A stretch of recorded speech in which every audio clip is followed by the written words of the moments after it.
मेरे पति जब भी काम से घर आते तो उनके पूरे शरीर पर खरोंच के निशान होते और एक थैली में औरतों के फटे हुए कपड़े होते थे।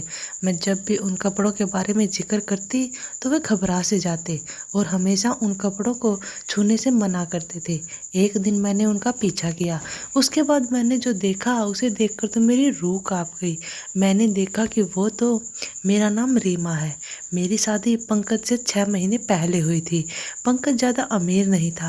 जमीन जायदाद ना होने की वजह से पंकज एक छोटी मोटी नौकरी करके ही घर चलाता था।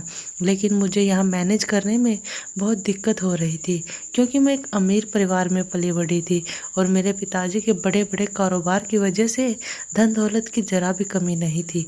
लेकिन बात जब मेरी शादी की आई तो मेरे लिए गरीब खानदान में रिश्ता भी मंजूर कर लिया। इसका यही कारण था कि पंकज के दादाजी और मेरे दादाजी के अच्छे दोस्त थे, जिसकी वजह से हमारे बचपन में ही उन लोगों ने तय कर लिया था कि रीमा की शादी पंकज से ही होगी। खैर, अब वो लोग तो इस दुनिया में नहीं हैं, लेकिन मेरे पिताजी ने दादाजी की बात का मान रखते हुए मेरी शादी इसी घर में कर दी। मैंने और मेरी माँ ने बहुत कोशिश की थी कि ये रिश्ता ना हो, लेकिन मेरे पिताजी के आगे हमारी एक न चली। आखिर चलती भी कैसे। हमेशा से पिताजी का गुस्से वाला स्वभाव हम लोगों पर भारी पड़ता था। लेकिन इसी बीच एक बात बहुत अच्छी थी कि पंकज का स्वभाव बहुत अच्छा था।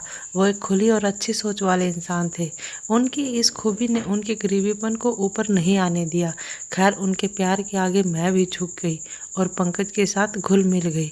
अब तो गरीबी भी मुझे भाने लगी। खैर, 2 वक्त का अच्छा खाना और पहनने के लिए अच्छे कपड़े और सिर पर छत, इसके अलावा क्या चाहिए था। और ये सब मुझे बखूबी मिल रहा था। पंकज की मेहनत से मैं बहुत खुश थी। मैं सोचती थी कि धोखे के आगे तो सच्चाई ही अच्छी है। सच्चाई और मेहनत से कमाया पैसा तो अलग ही रंग लाता है, चाहे वो कम ही क्यों ना हो। मुझे इस सोच से बाहर निकालते हुए मेरी सास कहने लगी कि क्या हुआ बहू, आज इतनी गहरी सोच में कहाँ डूबी हुई हो। सब ठीक है? तुमने आज दोपहर की चाय नहीं बनाई। तभी मैंने उनसे कहा कि माफ़ करना माँ जी, अपने विचारों में खोई मैं भूल गई थी, अभी बना देती हूँ। खैर, कुछ दिन ऐसे ही निकलते गए। एक दिन मुझे पंकज में एक बदलाव सा दिखाई दिया।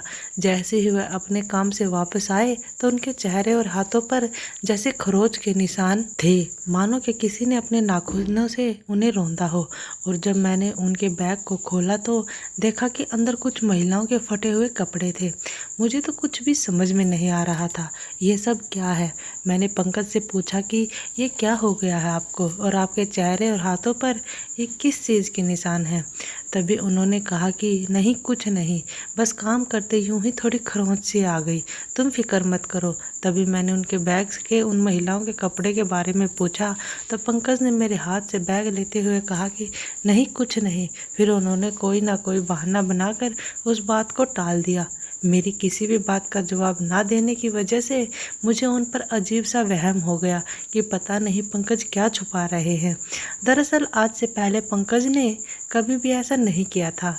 उनके काम से लेकर घर की सारी बातें वो मेरे साथ शेयर करते थे, चाहे दुख हो या सुख। पंकज मुझसे हर काम पूछ कर करते थे और हम दोनों आपस में विचार करके वह काम करते थे। लेकिन आज पंकज का यह बदला हुआ रूप देखकर मेरे तो मन को अजीब सा दुख हो रहा था कि पता नहीं क्या बात हो गई है। फिर मेरे मन में विचार आया कि ऐसे इन पर वहम करना ठीक नहीं है, क्योंकि पंकज बहुत ही भले इंसान थे और जब से हमारी शादी हुई है पंकज ने मुझे एक बार भी शिकायत का मौका नहीं दिया था। इतनी गरीबी में भी मेहनत करके मेरी हर ज़रूरतों को पूरा करने वाला इंसान था पंकज। इसलिए मैंने उस पर शक करना ठीक नहीं समझा और मैंने मन में सोचा कि ऐसे ही काम की वजह से खरोंच आ गई होगी। और कपड़ों का क्या है, कपड़ों की तो फैक्ट्री में काम करते थे, कोई फटे पुराने कपड़े होंगे जो ऐसे ही घर पर ले आए होंगे। खैर, मैंने इन बातों को अनदेखा कर दिया और पंकज से कहा कि ठीक है, तुम जल्दी से नहा धोकर फ्रेश हो जाओ, मैं खाना लगाती हूँ। तभी पंकज ने मुस्कुराहट के साथ हाँ में सिर हिला दिया। खैर, खाना खाते वक्त मैंने पंकज के चेहरे की तरफ देखा तो उनका चेहरा पूरी तरह से उतरा हुआ था। आज से पहले ऐसा कभी नहीं हुआ था। पंकज का चेहरा बिल्कुल खिला हुआ रहता था। इतनी गरीबी में भी वह हमेशा मुस्कुराते रहते थे और खाना खाते वक्त हमेशा ही मुझे और मेरी मेरी सास को बातें बताते रहते थे कि आज उनके साथ यह हुआ, आज उनके दोस्त ने यह बोला। लेकिन आज तो पंकज के चेहरे पर बिल्कुल मायूसी छाई हुई थी और उनकी जुबान से एक शब्द भी नहीं निकल रहा था। मैंने पंकज के हाथ के ऊपर अपना हाथ रखा और बोला कि तुम्हें कोई परेशानी है क्या? तभी पंकज ने बोला, नहीं नहीं, ऐसी कोई बात नहीं है, तुम बेवजह ऐसे ही फिक्र कर रही हो। तभी मैंने पंकज से कहा कि ऐसी कोई बात नहीं है, तो फिर आपके चेहरे पर यह मायूसी कैसी? आज से पहले मैंने यह मायूसी कभी नहीं देखी। तभी मेरी सास भी बोल पड़ी कि हाँ बेटा, आज तो इतना चुपचाप क्यों है? अगर तुम्हें कोई परेशानी है तो हमें बता सकता है। तभी पंकज ने कहा कि ऐसी कोई बात नहीं है, आप दोनों बेवजह मेरे ऊपर इस तरह शक कर रही है। खैर पंकज की बातों से लग तो नहीं रहा था कि वह सच बोल रहा है, क्योंकि वह बोलते हुए अपनी नज़रें झुकाए हुए था और उनकी बातों में भी हकलाहट सी थी, मानो वह हम लोगों से कुछ छुपा रहे हों। फिर मैंने पंकज पे ज़्यादा जोर ज़बरदस्ती करना ठीक नहीं समझा। मैंने उन्हें कुछ नहीं कहा और चुपचाप खाना खाने लग गई। लेकिन पंकज ने एक रोटी खाकर खाना छोड़ दिया और बोला कि मेरा पेट भर चुका है। खैर अब तो मुझे और भी ज़्यादा दुख हुआ कि पता नहीं ऐसी क्या बात है जो पंकज को खाए जा रही है। जब से वह अपने काम से आए हैं उनका ऐसा हाल है जो कभी नहीं हुआ था, और आज तो उन्होंने ठीक से खाना भी नहीं खाया था। लेकिन फिर भी मैंने पंकज से कुछ भी पूछना ज़रूरी नहीं समझा, क्योंकि मुझे पता था मैंने 2-3 बार जब पूछा तो पंकज ने बात को टाल दिया था। अगर बार बार मैं पूछती तो बेवजह गुस्सा हो जाते। फिर मैंने अपनी सास से कहा कि ज़रूर कोई ना कोई बात तो है, वरना पंकज ने ऐसा तो पहले कभी नहीं किया। तभी मेरी सास बोली कि हाँ बेटा, लग तो मुझे भी रहा है। खैर ऐसे तो पूछने पर वह कुछ नहीं बताता, आखिर वह तुम्हारा पति है, तुम्हारा उस पर पूरा हक है। इसलिए कमरे के अंदर तुम मुझसे प्यार से सब कुछ पूछना, वह तुम्हें ज़रूर बता देगा।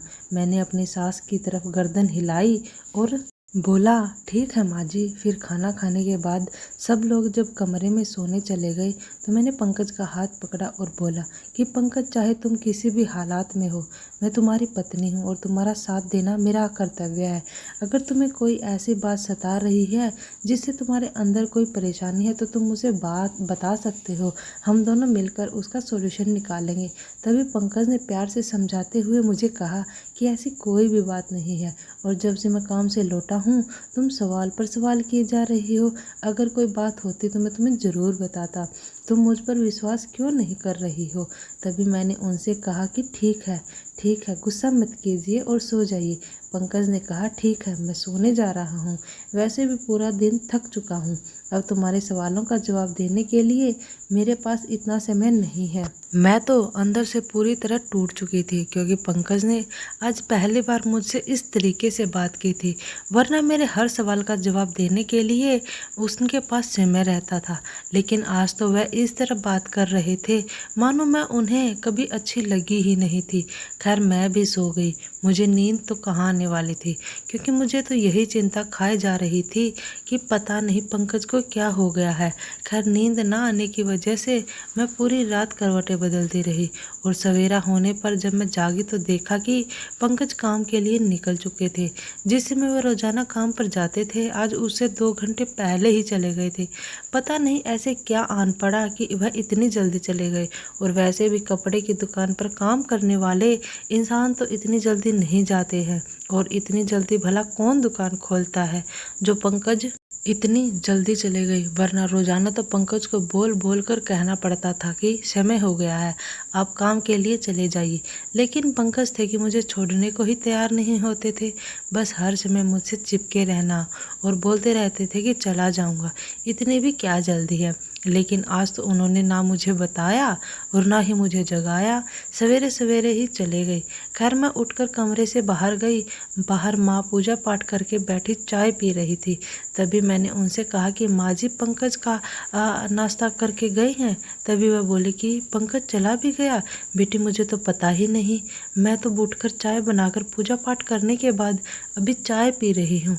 मैंने सोचा तुम दोनों अपने कमरे में सो रहे हो। खैर अब तो मुझे और भी ज़्यादा चिंता होने लगी कि पता नहीं पंकज भूखे प्यासे किधर चले गए। मैंने पंकज के फ़ोन पर फ़ोन किया, लेकिन उनका फ़ोन बंद आ रहा था। अब तो मैं पूरा दिन उनके पास फ़ोन करती रही, लेकिन उनका फ़ोन एक भी बार फ़ोन ऑन नहीं हुआ था। खैर मैं अब पूरा दिन उनका इंतज़ार करती रही और शाम को पंकज के आने के बाद झट से उनके पास गई और बोली कि क्या हो गया पंकज, आज आप इतनी जल्दी कैसे चले गए, और वह भी बिना नाश्ता किए, और ना ही खाना साथ में लेकर गए थे। तभी पंकज ने कहा कि मैंने बाहर से ही खाना खा लिया था। आज फिर उनके चेहरे और हाथों पर खरोच के निशान थे, जिनसे थोड़ा थोड़ा खून भी बह रहा था। मैंने पंकज से कहा कि ये सब क्या हो रहा है, आपके हाथों और चेहरे से खून भी आ रहा है और इस तरह इतने गहरे खरोच के निशान हैं, आखिर ये सब हो क्या रहा है। तभी पंकज ने कहा कि कुछ नहीं, बस दवाई लगा लूँगा तो ठीक हो जाएगा, और काम की वजह से यह सब हो ही जाता है। और उन्होंने अपना बैग रखा और नहाने के लिए चले गए। खैर मैंने अपना शक दूर करने के लिए जब बैग खोला तो उसमें फिर आज महिलाओं के फटे हुए कपड़े थे। अब तो मेरी समझ से बाहर हो रहा था कि आखिर पंकज क्या छुपा रहे हैं। मुझे पंकज पर गुस्सा आने लगा, क्योंकि कल से मैं उनकी इतनी मिन्नतें कर रही हूँ और उनसे पूछने का प्रयास कर रही हूँ, लेकिन उन्होंने एक बार भी बताना ज़रूरी नहीं समझा और ऐसे व्यवहार कर रहे हैं मानो मैं उनकी बहुत बड़ी दुश्मन हूँ। फिर मैं वह बैग लेकर अपने कमरे में चली गई। वहाँ पर बैग रखकर वापस रसोई घर में आई और मन में विचार करने लगी कि पता नहीं क्या हो रहा है। मैं रसोई घर से पानी लेकर गई ताकि पंकज को दवाई दे सकूं, उनके जख्मों को भरने के लिए दवाई लगा सकूं। जब कमरे में जाकर देखा तो उनके बैग से वह कपड़े गायब थे। तभी पंकज नहाकर बाहर आए और अपने बैग को देखा तो बोले कि वे कपड़े कहाँ गए। मैंने पंकज से कहा कि मुझे क्या पता कहाँ गए, जब मैं रसोई घर में गई थी तब तो इसके अंदर ही थे, लेकिन जब वापस आई तो मैंने देखा कि इसके अंदर कपड़े नहीं थे। मैंने सोचा आपने निकाल लिए होंगे। अब तो पंकज का गुस्सा चरम सीमा पर पहुंच चुका था। वह चिल्लाने लगे। वह चिल्लाते हुए बोले कि मैं तो नहा रहा था, नहाते हुए कहाँ से कपड़े गायब कर देता। यह सब तुम्हारा ही काम है, कल से मेरे पीछे पड़ी हो, आखिर चाहती क्या हो तुम। फिर तो मुझे भी गुस्सा आ गया और मैंने कहा कि मैं आपके पीछे नहीं पड़ी हूँ, आपकी परेशानी जानने की कोशिश कर रही थी, लेकिन अगर आपको मुझसे इतनी ही तकलीफ़ है तो ठीक है, मैं कोई कुछ नहीं बोलती। तभी पंकज ने भी कुछ नहीं कहा और आज वो बिना खाना खाए ही सो गई। खैर अब ऐसे ही रोज़ चलने लगा। मेरे तो कुछ भी समझ में नहीं आ रहा था। अब तो मुझे शक होने लगा था कि पता नहीं पंकज क्या कर रहे हैं, कहीं वह कुछ गलत काम तो नहीं कर रहे। तभी एक दिन मैं सब्जी काटते हुए टीवी देख रही थी तो उसमें दिखाया जा रहा था कि शहर में औरतों की इज्जत के साथ बहुत से खिलवाड़ होते जा रहे हैं।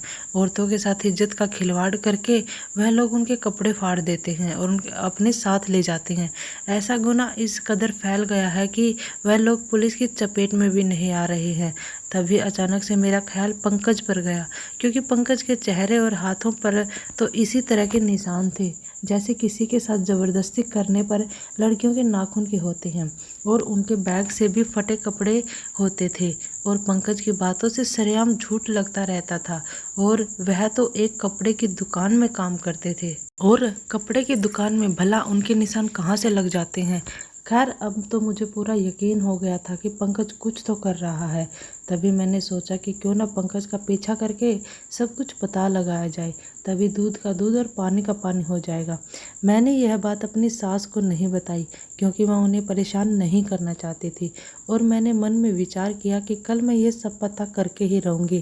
खैर आज पंकज जब काम से आ गए तो मैंने उनसे ना कुछ पूछा और ना ही उनसे कुछ कहा, सीधा उन्हें खाना देकर सो गई। शायद मेरे बदले बदले स्वभाव के कारण पंकज को भी बुरा लगा होगा, लेकिन उन्होंने मुझे मनाने की जरा भी कोशिश नहीं की। तभी मेरे मन में आया कि मनाएं भी क्यों, पूरा दिन यह गंदी हरकतें जो करते हैं, इन्हें क्या पड़ी है इस चीज़ की। जब से मेरी शादी हुई है तब से आज तक मैंने पंकज के ऊपर कभी इस तरह के विचार नहीं किए थे। मुझे अपनी किस्मत पर नाज हो रहा था कि भले ही गरीब खानदान है, लेकिन इतनी इज्जत और प्यार करने वाला पति देकर मेरी ज़िंदगी ही बदल दी। मैं तो बार बार अपने अच्छे कर्मों को याद कर रही थी और भगवान का धन्यवाद करती थी, लेकिन खैर अब उनकी यह हरकत देखकर तो मेरे मन से पंकज के लिए जो आदर और इज्जत थी वह उतरे जा रही थी। फिर मैंने अपने मन में विचार किया कि अब तो आज रात की ही बात है, कल सवेरे तो सारा मामला सामने आ ही जाएगा। खैर दूसरे दिन जब पंकज काम के लिए निकल गए तो मैं भी उनके पीछा करते हुए उनके पीछे चल पड़ी। थोड़ी ही दूरी पर जाकर पंकज एक गाड़ी में बैठकर चले गए। तभी मुझे लगा कि शायद वो अपने किसी दोस्त के साथ गाड़ी में बैठकर अपने काम पर चले गए होंगे। तभी मैंने एक रिक्शा किया और उनकी दुकान पर जाकर देखा जहाँ पर वह काम करते थे। वहाँ पर जाकर देखा तो मुझे वहाँ पंकज कहीं पर भी दिखाई नहीं दिए। मैंने उस दुकान के मालिक से पूछा कि मेरे पति पंकज अभी तक नहीं आए क्या? तभी वह कहने लगी कि आपका पति आता कहाँ है, पिछले 10 दिनों से पंकज हमारी दुकान पर नहीं आ रहा है। जब हम लोगों ने उसे फ़ोन करके पूछा तो उसने बोला कि मेरी माँ की तबीयत खराब है, इसलिए मुझे 10-12 दिन की छुट्टी चाहिए, इसलिए उसकी छुट्टियाँ चल रही हैं। लेकिन आप ये सब क्यों पूछ रही हैं? तभी मैंने सोचा कि इनके सामने कुछ भी बोलना ठीक नहीं है। तभी मैं बहाना बनाते हुए बोली, हाँ मैं तो भूल गई थी, माफ़ करना साहब। ऐसा कहकर मैं चली आई। अब तो मेरे मन में पूरी तरह शक बढ़ चुका था कि पंकज ज़रूर झूठ बोल रहे हैं और वह फटे हुए कपड़े और उनके चेहरे और हाथों पर वह निशान साफ बयां कर रहे थे कि वे किसी लड़की की इज्जत के साथ खिलवाड़ करके आते हैं। और अब तो मेरा शक पूरी तरह साफ हो चुका था क्योंकि वह दुकान पर भी नहीं आते थे। हम लोगों से वह दुकान का कहकर निकलने के बाद पता नहीं लड़कियों के साथ क्या क्या करते हैं। उनकी इज्जत की नीलामी करते हुए जरा भी उन्हें शर्म नहीं आती। मैं तो अपने मन में पंकज के लिए पता नहीं क्या क्या विचार किए जा रही थी। मेरी आंखों से आंसू रुकने का नाम ही नहीं ले रहे थे। मैं बार बार अफसोस कर रही थी कि कितने दिन पंकज ने जो नाटक किया था मेरे साथ अच्छा बनने का, वह टूट कर पूरी तरह चूर चूर हो चुका था। अब तो मेरे मन में पंकज के लिए इतनी ज़्यादा नफरत भर गई थी कि मैंने विचार कर लिया कि मैं इस इंसान को तलाक दे दूंगी। जो इंसान औरतों की इज्जत खराब करते हुए जरा भी पीछे नहीं हटता, वह मेरी इज्जत क्या कर लेगा? और कल को हमारी बेटी भी तो होगी। और मैं नहीं चाहती कि मेरी बेटी का बाप ऐसा हो जो लोगों की लड़कियों की इज्जत के साथ खिलवाड़ करता हो। फिर मैं अपने घर की तरफ चल गई। मेरी सास ने जब पूछा कि कहाँ गई थी बहू, तो मैंने उन्हें कुछ नहीं बताना ज़रूरी समझा और सीधा अपने कमरे में जाकर रोने लगी। और अपनी किस्मत पर नाच करने वाली मैं आज अपनी किस्मत को भी कोस रही थी कि पता नहीं मैंने क्या बुरे कर्म कर दिए जो मुझे इस इंसान का साथ मिला। खैर फिर मैंने मन में विचार किया कि मैं ऐसे ही सबको सब कुछ बोलूँगी तो कोई भी मेरी बात पर विश्वास नहीं करेगा, क्योंकि बिना सबूत के कुछ भी बोलना सही नहीं होता। इसलिए मैंने सोचा कि कल मैं पंकज का बिल्कुल पीछा करते हुए जहाँ पर वह जाता है वहीं जाकर देखूंगी और सारा कुछ फ़ोन के कैमरे में रिकॉर्ड करके ले आऊँगी और सबके सामने उनका राज खोल दूँगी। फिर मैं यही सोचकर दूसरे दिन पंकज का पीछा करने लगी और मैंने देखा कि वह एक शहर से दूसरे जंगल की तरफ जा रहे हैं। जंगल की थोड़ी ही दूरी पर बने एक कस्बे में पंकज ने गाड़ी रोकी। उसमें से पंकज का दोस्त और वह बाहर निकले। मैं भी उनका पीछा करते हुए छुपते छुपाते सब कुछ देखने लगी। उसके बाद जो मैंने देखा उसे देखकर तो मेरे पैरों तले से ज़मीन ही खिसक गई। मैं पूरी तरह से टूटकर बिखर चुकी थी। मैंने देखा कि पंकज कुछ औरतों के साथ वहाँ खड़े हैं और पंकज के सामने उन औरतों ने हाथ जोड़ रखे हैं और उन औरतों की आंखों में आंसू थे। खैर मुझसे रहा नहीं गया, मैंने जाकर सवाल जवाब करना ज़रूरी समझा और मैं पंकज के पास जाकर पंकज का हाथ पकड़ा और बोली कि तुम्हें ज़रा भी शर्म नहीं आती? ऐसी मासूम औरतों के साथ खिलवाड़ कर रहे हो। इनके आंसुओं पर और इन पर तुम्हें ज़रा भी दया नहीं आ रही है? इन लोगों के साथ ऐसी हरकत करते हुए तुम्हारी रूह क्यों नहीं कांपी? तभी पंकज ने कहा कि तुम यहाँ क्या कर रही हो? तभी मैंने पंकज से कहा कि मैं चाहे यहाँ पर कुछ भी करूँ, लेकिन तुम्हें आज मेरे सवालों का जवाब देना ही होगा। तभी उन औरतों में से एक औरत बोली कि बहन आप गलत समझ रही हैं, इनसे अच्छा इंसान तो कोई दुनिया में हो ही नहीं सकता। उस औरत की बातें मुझे हैरान कर रही थी। मैंने उससे पूछा कि ऐसा क्यों बोल रही हो? अभी तो तुम इनके सामने हाथ जोड़कर गिड़गिड़ा रही थी और तभी तुम इनको अच्छा बता रही हो। तभी वह औरतें बोली कि दरअसल हमारी इज्जत के साथ बहुत दिनों से कुछ लोग खिलवाड़ कर रहे थे, तभी से इन्होंने हमारा सहारा बनकर हमारी मदद की। एक बार यह किसी काम से यहाँ कपड़ों की डिलीवरी करने आए थे, तभी इन लोगों ने हमारे साथ होने वाली बदतमीजी को देख लिया। उसके बाद से यह अपने दोस्त के साथ रोजाना यहाँ आते हैं और जब हम लोगों की इज्जत के साथ खिलवाड़ करने के लिए वह गुंडे लोग आते हैं तो यह लोग उनका सामना करते हैं। तभी इनके चोट भी लग जाती है और हम लोगों के साथ खिलवाड़ करते समय जो कपड़े फट जाते हैं वो अपने साथ ले जाते हैं और हमें नए कपड़े दे देते हैं। फटे हुए कपड़े हम लोगों को नहीं देते क्योंकि ये नहीं चाहते कि हमारे पतियों को इस बारे में पता चले, क्योंकि हम जिस शहर कस्बे में रहते हैं वहाँ पर बहुत ही छोटी सोच के लोग रहते हैं, वह हमें ही गलत साबित कर देते। हम लोग यहाँ पर बुनाई का काम करते हैं और हम लोग इसी डर के मारे अपने परिवार वालों को नहीं बताते थे कि पता नहीं हम लोगों के बारे में सब क्या सोचेंगे, और इसी का फ़ायदा उठाकर उन गुंडों लोगों ने हमारे साथ रोज़ाना ऐसा करना शुरू कर दिया। तभी आपके पति और इनके दोस्त ने हम लोगों की इतनी मदद की कि शायद भगवान का फरिश्ता ही समझें। यह लोग अपनी जान पर खेलकर हमारी मदद करते हैं और हमें हर रोज़ नए कपड़े देते हैं, क्योंकि उन लोगों के साथ हाथापाई में हमारे कपड़े पूरी तरह फट जाते हैं।